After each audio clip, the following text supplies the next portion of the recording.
ধর্ম কি, এই বিষয়টা নিয়ে আমি একটু আলোচনা করব, অবশ্যই আপনারা শুনবেন।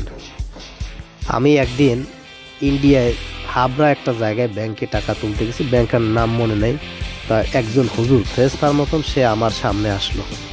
আমি ওনার পিছনে দাঁড়িয়েছিলাম, কিন্তু ব্যাংকের ম্যানেজারকে বলল, ব্যাংক ম্যানেজার সাহেব, আমি তো ব্যাংকে 5-6 বছর আগে 5 লক্ষ টাকা রাখছি, সেই 5 লক্ষ টাকা আজকে আমি নিয়ে যাবো এবং হিসাবটা ক্লোজ করব।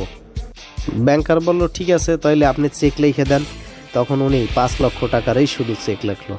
5 লক্ষ টাকার চেক লেখার পরে বলল যে, শোনেন, আপনার হিসাব ক্লোজ করতে হলে তো অনেক টাকা আপনার ব্যাংকে আছে, আপনার ইন্টারেস্ট অনেক বছরে অনেক টাকা ইন্টারেস্ট আসছে, সেই টাকাটা না হলে তো না তুললে তো আমি আপনার ক্লোজ করতে পারবো না। তখন ওই ভদ্র হুজুর বলল, শোনেন, আমি তো এই টাকা নিতে চাই না, কারণ আমি যে টাকা রাখছি আমি সেই টাকাটাই শুধু নিতে পারলেই আমি হবে, কারণ এই টাকাটা আমি নিরাপদ জায়গায় আমি রাখছি, আজকে আমি এবার নিয়ে যাব, তাইলে আমি অতিরিক্ত টাকা তো নেব না। ম্যানেজার বলল, আপনি যদি অতিরিক্ত টাকা না নেন তাইলে আমি তো হিসাব ক্লোজ করতে পারবো না। তখন উনি বলল, দেখেন, আমি এই ইন্টারেস্ট যেটা সুদ, সেই টাকাটা আমি নেব না, আমি নেব আমার মূল টাকা, কারণ এই সুদের টাকা কি করবেন ম্যানেজার সাহেব সেটা আমি জানি না।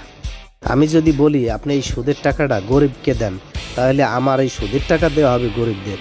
আমি যদি বলি আপনারা কর্মীরা ভাগ করিয়ে খান, তাতে বলা হবে যে এই সুদের টাকা আপনাকে দেওয়া হবে। এই কাজ আপনি ম্যানেজার সাহেব আপনি কী করবেন আমি জানি না, তবে আমার হিসাবও ক্লোজ করতে চাই আর আমার মূল টাকা নিতে চাই। মূল টাকা থেকেও যদি কর্তন করা দরকার হয় তাতে আমি রাজি আছি।